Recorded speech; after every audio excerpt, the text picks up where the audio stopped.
கோலத்திலே கண்குளிர கண்டு விட்டால் போதுமே என்றும் கருத்தில் உந்தன் அருள் வடிவம் தோன்றுமே.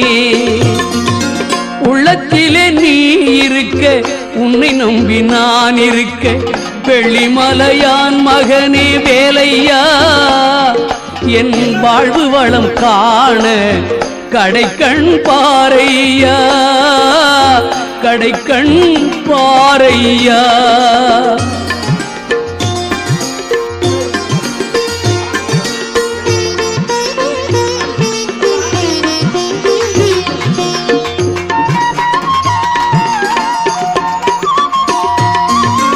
ஆடி வரும் மயில் மேலே அமர்ந்து வரும் பேரழகே நாடி உன்னை சரணடைந்தேன் கந்தையா வாழ்வில் நலம் அனைத்தும் பெற அருள்